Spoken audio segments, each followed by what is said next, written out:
Tourisme Charlevoix a récemment fait parvenir une lettre à la députée de Charlevoix-Côte-de-Beaupré, Mme Karianne Bourassa, concernant l'abolition du programme d'expérience québécoise, le PEC. On en parle avec le directeur général de Tourisme Charlevoix, M. Michel Dion. Bonjour, Michel. Bonjour. Pouvez-vous nous guider un peu à travers le processus qui vous a mené à envoyer cette lettre à Mme Bourassa? Je pense que la première chose qui est importante, c'est de comprendre un peu l'importance que les travailleurs immigrants ont pour Charlevoix.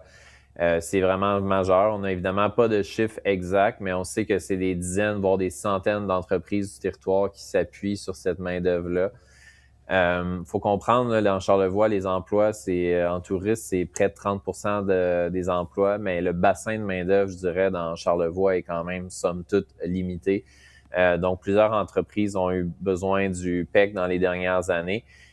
Puis là, ce qu'on entend, c'est que les entreprises sont vraiment très inquiètes. C'est des travailleurs qui sont, je le précise, là, bien intégrés, qui sont francisés, sont doués dans leur travail, donc sont vraiment essentiels pour notre région. Puis on sait notre économie dépend du tourisme. On est la région que la contribution du tourisme au PIB régional est la plus forte quand même au Québec. Donc, ça permet vraiment de garder plusieurs entreprises ouvertes et fonctionnelles. Et là, ce qu'on entend vraiment, c'est que les entreprises craignent un peu pour leur avenir. S'ils perdent cette main-d'œuvre-là, il y en a qui ont dit qu'ils allaient réduire leur opération. Peut-être même certaines entreprises ont fait la mention qu'ils allaient quitter Charlevoix. Donc, ça, je pense que c'est important à comprendre. Puis, la mathématique est pas obligée est pas aussi simple que de dire qu'on prenne, je veux dire, des CV québécois à la place. Là, il y a plusieurs entreprises qui nous disaient qu'ils ne reçoivent tout simplement pas de CV de Québécois, que c'est juste des gens, par exemple, de la France ou de l'Afrique.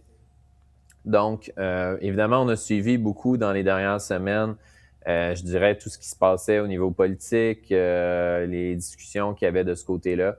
Mais vraiment, nous, notre demande très, très, très concrète, on joint notre voix un peu à celle de d'autres partenaires comme l'Alliance de l'industrie touristique ou autre, c'est vraiment de demander une clause de droit acquis pour les personnes qui sont actuellement admissibles au programme de l'expérience québécoise.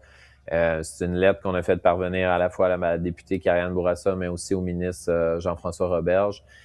Donc, on pense que c'est une demande qui est assez récurrente, on l'entend souvent, mais on pense que c'est une demande qui est très, très, très raisonnable pour permettre à nos entreprises de rester pleinement opérationnelles. Mm-hmm.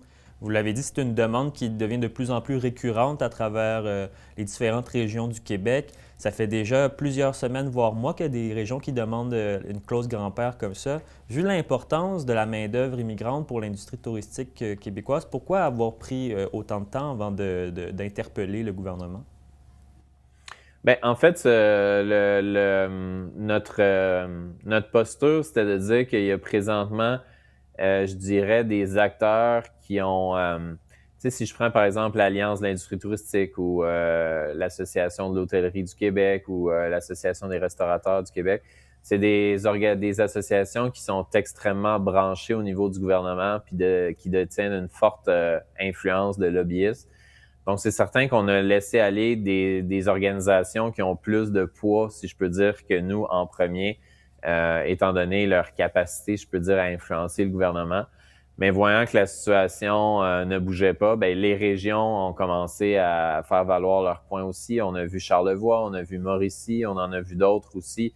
Donc, je dirais qu'on a décidé, en voyant un peu pas l'impasse, mais un peu que le dossier bougeait pas, c'est là qu'on a décidé de mettre notre voix.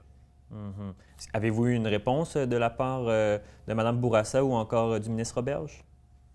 Pas du ministre Roberge. Mme Bourassa, j'avais eu l'occasion de la voir le jour où on a envoyé la lettre. Évidemment, on nous a fait savoir là, un peu les éléments là, qui sont déjà communiqués par la CAQ, les enjeux avec le fédéral, puis tous ces aspects-là.